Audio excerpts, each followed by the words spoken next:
جو نوجوان زنا کرتے ہیں انہیں پتہ ہونا چاہیے، حدیث پاک میں آتا ہے کہ جو زنا کرتا ہے اور پھر نہاتا ہے، غسل کرتا ہے، تو اس کے ہر غسل کے قطرے کے، ہر قطرے کے بدلے میں 1 سال کا گناہ اس کے نامہ اعمال میں لکھا جاتا ہے۔ تو جتنے قطرے ہوں گے اتنے سال کا گناہ اس کے نامہ اعمال میں لکھا جائے، اور جتنے قطرے گرتے ہیں زنا کے غسل کے بعد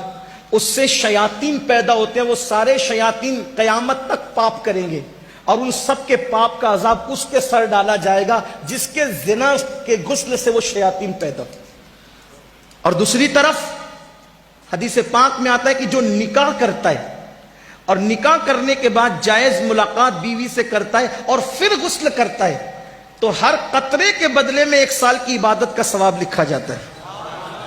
اور جتنے قطرے ہوتے ہیں ان کی تعداد کے برابر فرشتے پیدا کیے جاتے ہیں، اور قیامت تک وہ جتنی عبادت کریں گے اس سب کا صلہ اس کو ملے گا جس کے غسل کی قطرے کی تعداد کے برابر وہ فرشتے پیدا ہوئے۔ بہت سستا سودا ہے، اس لیے نکاح کرو۔ اور نکاح کی ضرورت ہے، میں اپنے بڑوں سے معافی مانگتے ہوئے کہوں، نکاح کی اگر ضرورت ہے، گھٹ گھٹ کے نہیں رہنا گھر میں، اپنے ماں باپ کے کان میں کہہ دینا میری شادی کر دو، یہ کوئی بری بات نہیں۔ چھپ کے زنا کرنے سے اچھا ہے، چھپ کے زنا کرنے سے اچھا ہے کہ ماں باپ کے کان میں خود نہیں کہہ سکتے، بھابھیوں سے کہلوا دو، بھائیوں سے کہلوا دو، دوستوں سے کہلوا دو میری شادی کر دو، یہ کوئی گناہ نہیں۔ کچھ لوگ کہتے ہیں شرم آئے گی، اگر کوئی نوجوان کہتے میری شادی کر دو تو عورتیں باتیں کرتی اللہ اس کو کیا ہو گیا، یہ پاگل تو نہیں ہو گیا، یہ ہمارے خاندان کی روایت تھی، اتنا بدبخت نکلا، اتنا مجرم نکلا، اتنا گندا نکلا، کہہ رہا میری شادی کر دو۔ میری بہن، زنا سے تو بہتر ہے نا وہ کہہ رہا ہے میری شادی کر دو۔ میں اپنے جوانوں کے ساتھ ہوں، میں تمہارے ساتھ، کہو اپنے ماں باپ سے، اور ماں باپ سے کہتا ہوں میرے بھائی اس سے پہلے